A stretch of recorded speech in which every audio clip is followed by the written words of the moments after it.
this week we're going to focus in on our graphing, but with our exponents. And we're really going to see two people this week. This is our good friend, the parabola.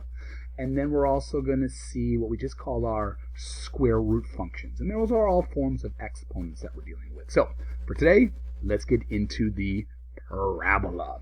Now, in your parabola, it's always going to be a quadratic equation. I know, fancy words here, but that means it's a power of 2. And these are the people that you're used to factoring with. You're used to factoring someone like x squared plus 3x, all right, plus 2. All right? And we're factoring them and we're graphing because we do have relations between them. Okay, so a few things. When we graph our parabolas, a few different techniques. And that's what we're going to roll through. And some problems are easier to use one, some problems are easier to use the others. How do we know who to use? Well, we really don't. You've got to develop what you like to do, where you like to start at, what's easiest for you.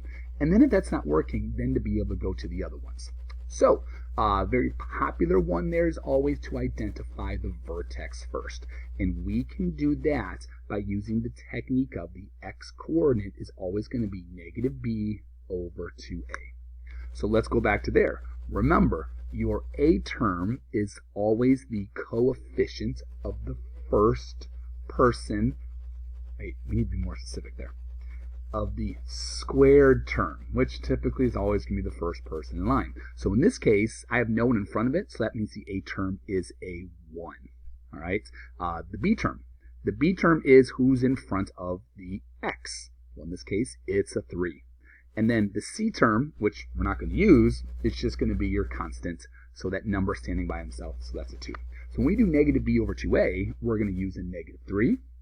And then 2 times a, so 2 times 1, that's a 2. So that is our x-coordinate for our vertex. So how do we find the y-coordinates? Well, we simply plug it in. So we go ahead and we take what our x is and we plug it in. So it's going to be a negative 3/2 squared plus 3 times negative 3/2 and then plus 2. And when we solve that out, that's going to give us our y. So let's see here. If we square negative numbers, it's going to be positive. And so because we're working with our exponent, we square both of them. So that's a 9/4. Plus, and then we just multiply fractions straight across. So that's going to be positive times, oh, that's a negative. So that's a negative 9/2. And then we've got a plus 2 that's on the end here. All right, we've got fractions to work with here, but it's good that we're getting into that because that is something we do have to deal with. So common denominator, yeah, absolutely. Make your life easy and just kind of cross things out for it. I'll color code here for you, but a common denominator of 4. So if I'm going to use a 4 here, that means I have to multiply by a 2, which means I'm going to have an 18 that's there because I have to multiply u by it as well. So now we can subtract, and so I'm going to get negative 9/4. Okay, 9 minus 18 is negative 9. Keep my denominator the same. And then we're adding on the 2. Okay, well, you might just want to use some mental math here. This might be the better way to go. Negative 9/4, let's make that into an improper it's already an improper fraction. Let's make it into a mixed number. How many groups of 4 can I take out of 9? I can take 2 of them out. 1 piece left over, so it's 2 1/4. Now it might be a little bit easier to see that when you do negative 2 1/4 plus 2, you really just get 1/4. So what this allows me to do is in my particular graph, I know I'm going to go to the right 1.5, negative 3/2. Oh. I know I'm going to go to the left, all right, 1.5 because of that negative 3/2, all right. And then I'm also going to go up 1/4. So if that was my 1, I'm only going to go up a little bit. And a sketch is fine. That's all we're after. We got the work to support it there. And then what we can end up doing here is we can simply start using what's referred to as 1a, 3a, 5a. So this is a pattern that we end up seeing when we graph our parabolas. All I need to do is slide over to the right one and then do 1 times a. Well, a here is 1, so 1 times 1 is 1. So that means I'm going to slide over to the right one, go up 1. There's my next spot. All right, which means because it's a parabola, it's going to mimic it on the other side. So let's go to the left one and then up one as well. All right, 3a. Well, again, it's only a 1 here. 1a, 3a, 5a. All right. So what that allows us to do is to go ahead and say 3 times 1 is 3. So we go to the right 1 again. So we're over in between, and then we're going to go up 3. All right, and again, we can go ahead and put our marks that are in there, 1, 2, and then up 1 more. But again, for the most part, when we are graphing here, we are just looking for that visual of what we've got going on here. So we don't need to be anything that's ultra specific. That's there. Now, the other thing we can do is we can go back to the very original problem, all right, and we can end up factoring this. And when we factor this, this is going to end up giving us our zeros. Now, this is another technique because you're about to find out that I made a mistake in here, didn't I? Yeah, but that's okay because this is why we set this up with the different techniques to kind of show you what's going on. We can just factor it. So if I factor this, I'm going to get x plus 2 and x plus 1 because 2 times 1 is 2 and 2 plus 1 is 3. So when I solve this, I have x plus 2, I've got x plus, if I set them both equal to 0, I'm going to get x equals negative 2, and I'm going to get x equals negative 1.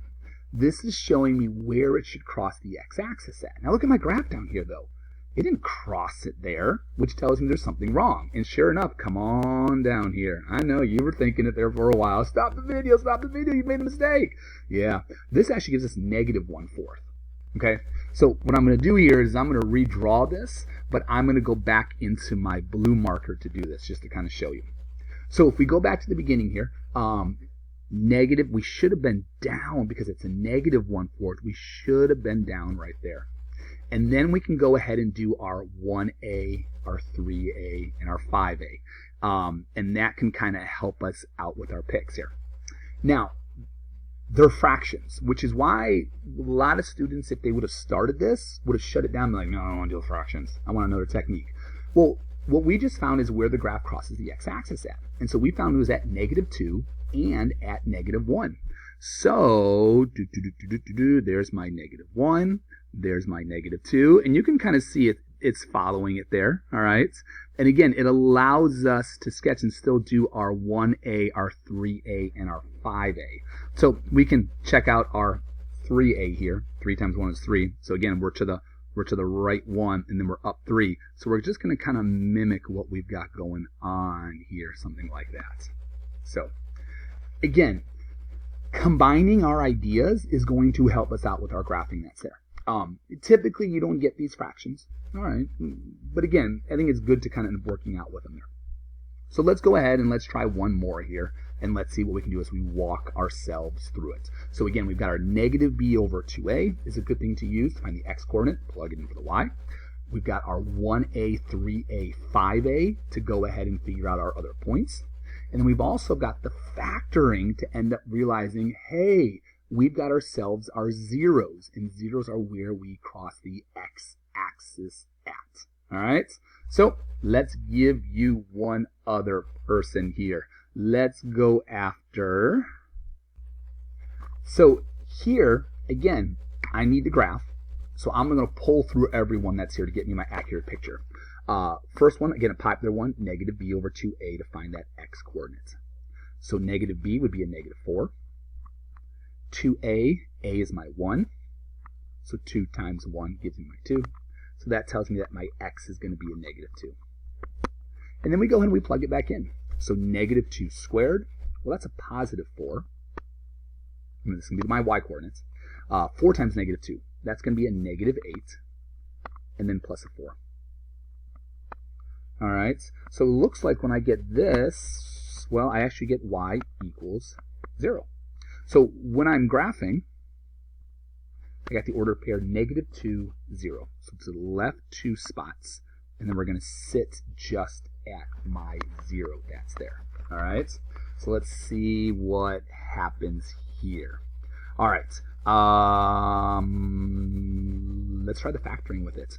Okay, if I factor with it, I'm going to get x plus 2, and I'm also going to get x plus 2, because 2 times 2 is 4, and 2 plus 2 is also 4.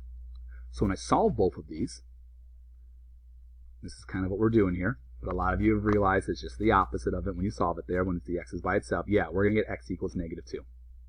And we get x equals negative 2 twice, which tells me that it's only crossing at the one spot. And we can kind of see that here. That negative 2, 0, that's where we were at. That was the only spot it was crossing at. So in this particular graph, the vertex is the only spot where it's touching the x-axis at. So this is a nice one to do the 1a, 3a, 5a, because I can see my a value is only a 1. So go to the right 1 and up 1, because 1 times 1 is 1. So then I'm also going to mimic the same thing to the other side. 3a. So I go to the right 1 spot, and I go up 3 spots. 1, 2, 3. So that would give me someone like this. Again, we're doing the same thing. We're going up 3 as well, moving 1 spot. And now I've got my particular graph. I'm looking, oops, that was better. No, that wasn't. Change colors. There we go. All right. So parabolas will always have that curved look. Things to notice here. I have a positive a term, so my graph opens up. If it was negative, my graph would end up opening down, so we would make that upside down. That's something also to be aware of as well. But again, between factoring and doing your 1a, 3a, 5a, and using negative b over 2a, those are all different ways we can get an accurate picture when we are graphing our parabolas. We'll see you later.